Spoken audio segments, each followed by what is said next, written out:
Seagulls circled above the port of Leth, their shrill cries echoing in the air as they glided effortlessly near the water's surface.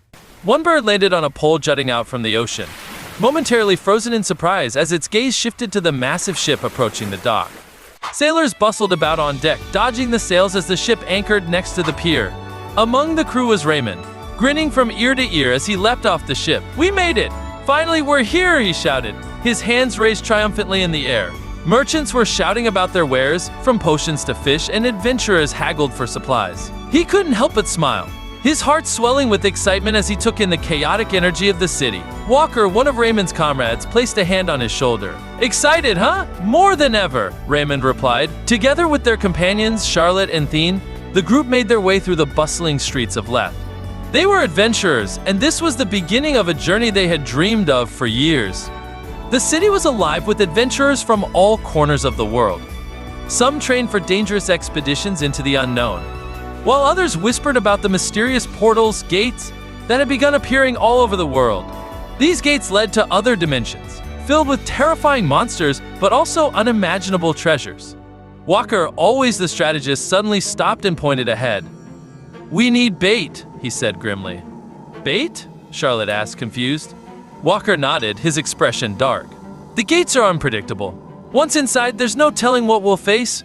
We need to be prepared for the worst, even if it means sacrificing a few to save the many." Raymond frowned, uneasy at the thought, but soon they found themselves at a slave market, where decoy slaves, people meant to act as distractions for monsters, were sold. Walker purchased too, despite Raymond's growing discomfort. He knew what was at stake, but couldn't shake the feeling of guilt. Not long after, they stood in front of one of the gates. Its swirling vortex loomed over them, crackling with energy. Walker unsheathed his dagger and etched a mark into a nearby tree, proof that they were the first to enter this particular gate. "Ready?" Walker asked, glancing at his comrades. With a shared glance of determination, they stepped through the gate and into another world. The landscape on the other side was bizarre. Massive mushrooms towered over them, casting eerie shadows. The air was thick with tension as the group cautiously advanced. Walker quickly reminded everyone to stay alert. Suddenly, a chilling screech echoed through the forest. Charlotte, at the rear of the group, froze. "What was that?" she whispered, turning around, only to see a grotesque monster leaping at her with its jaws wide open. "Charlotte!" Raymond screamed, but it was too late. The monster clamped down on her, blood spraying through the air. The group spun around in horror, their weapons drawn. Before they could react, more monsters appeared, surrounding them. "We're surrounded!" Walker growled, his staff glowing as he summoned a fire arrow, launching it at the creature attacking Charlotte. The monster recoiled. "To the tree! Tie the slaves there!" Walker ordered, his voice cold and desperate. The decoy slaves pleaded for mercy, their voices trembling with fear, but Thene, with a sharp glare, threatened them into silence. Raymond, hands shaking, bound them to the tree, his heart heavy with guilt. But there was no time to dwell. The monsters descended on the slaves, tearing them apart as the rest of the group fled. Breathing heavily, they ran deeper in the unfamiliar world. Walker led the way, but Raymond stumbled to a halt, his eyes wide with panic. "We can't leave them like that," he cried, trembling. "Focus, Raymond," Walker barked. But before he could say more, the ground shook violently. From behind, a massive monster appeared, crashing into Thene and sending him flying. Raymond screamed in terror as he watched Thene's lifeless body hit the ground. The beast's bloodstained claws tore through the air, smashing into Walker. In one swift motion, the monster wrapped its tongue around Walker's neck, dragging him closer. "No!" Raymond shouted, but it was too late. The monster's jaws snapped shut, and Walker was gone. Raymond, paralyzed by fear, felt the creature's hot breath on his back as it closed in. His screams echoed in the eerie silence as he desperately tried to crawl away, but the beast was relentless. Its claws sank into him, and Raymond howled in agony. Elam carefully sat down on a branch of one of the trees and froze, watching what was happening. Blood splattered all around Raymond, dripping from the monster's fangs, and he lay there, his hands clenched into fists until he was shaking, and he squeezed his eyes shut and clenched his jaw to stifle a scream.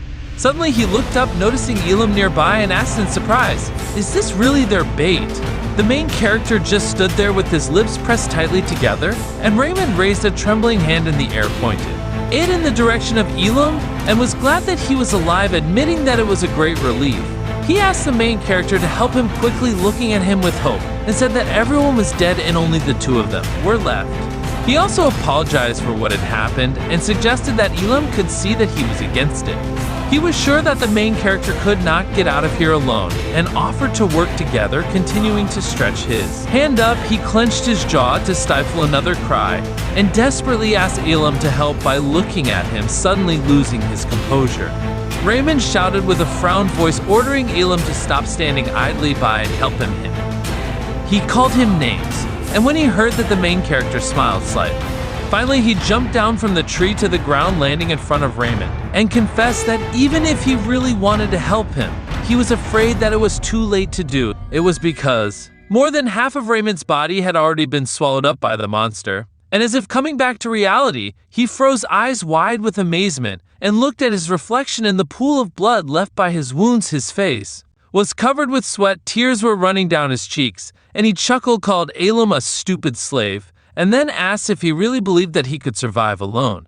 He scowled furiously, warning him that it would be Elam's turn, and then the monster's jaws closed completely, engulfing Raymond, leaving only his hand out of the monster's teeth. For a while, the monster froze, chewing on the resulting body, and then throwing aside the remaining arm. It growled, looking at the main character, who calmly stood in front of it, holding a spear ready, moving to a more comfortable position. The monster readied itself to run forward and then abruptly kicked off the ground and headed towards Elam, opening its mouth in anticipation.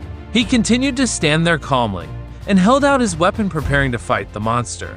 He threw such a powerful blow that the monster's body was pierced through, and when the killed monster fell to the ground, he froze for a while, stopping in one position and then covering his face with his hand, said that he would survive because this is not the place where he died.